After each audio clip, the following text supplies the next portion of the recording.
welcome to the Haunted House. My name is Ghost, and welcome back to another episode of History with a Ghost. World War II is filled with many iconic firearms like the M1 Garand and the Sten. But today I wanted to talk about basically the M1's younger brother. It is a iconic rifle. Today we talk about the M1 Carbine. The US military during the 1940 into 1941 was looking for a lightweight rifle that medics, artillerymen, radio operators, and military police could use without encumbering them. The M1 Garand was too big for their job. They put out a bunch of contracts to people to make a rifle for what would become known as the light rifle trials, led by Army Major Reen R. Studler, and one of them was the Winchester Repeating Arms Company. Winchester presented what was called the M2 Winchester at the time. After a couple tests, they were told by the U.S. Ordnance Department to scale down the rifle. They wanted a rifle that weighed no more than 5 pounds and had a effective range of 300 yards. Winchester were able to make a smaller version within 13 days, and they would pass another set of tests with flying colours. They then went to refine the rifle, straightening out any kinks. To which they went through another set of tests and won again in September of 1941. The people running the tests were extremely impressed, including Major Studler. Winchester were notified of their success a month later when it was officially adopted on the 22nd of October, officially getting the name M1 Carbine.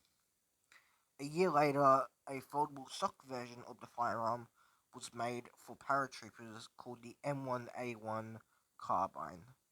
The stock is the only difference between the two. The M1 Carbine saw combat in World War II, Korea, and Vietnam. It performed great for a while. Troops in World War II loved it. Regular troops, which it was not meant for, would use it over the Garand because of how light it was. The only criticism they had was the caliber didn't have enough stopping power. But then, as Korea and Vietnam came around, more prominent cracks started to show. During the Korean War, the M1 did not hold up well.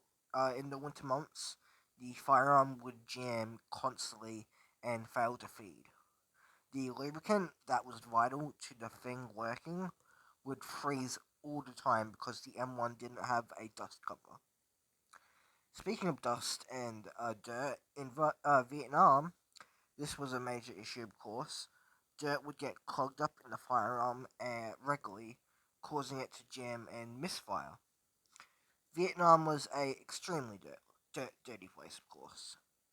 Because of these issues, eventually in 1957, the M1 would be replaced by the also iconic but even worse M14. Now, for the exact stats of the firearm, the barrel was 18 inches. The total length of the firearm was 2 feet. With the foldable stock version, when folded, it was a couple inches smaller, but nothing crazy. Um, it weighed 5 pounds. It is semi-automatic. It is chambered in 30 carbine. It had a muzzle velocity of 1990 feet per second. It had a effective range of 300 yards or 900 feet, and a maximum range of 2,000 yards or 6,000 feet. It had a fire rate of 70 rounds per minute and a 15 round magazine. Later variants had 30 rounds. and about 6.1 million of them were made, making it the most produced small arm of the US. And that's about everything about the M1 Carbine. It's such a cool looking firearm, very iconic. I've been looking forward to this, but yeah. If you like this video, please give it a like and a follow, and I'll see you next time. Bye.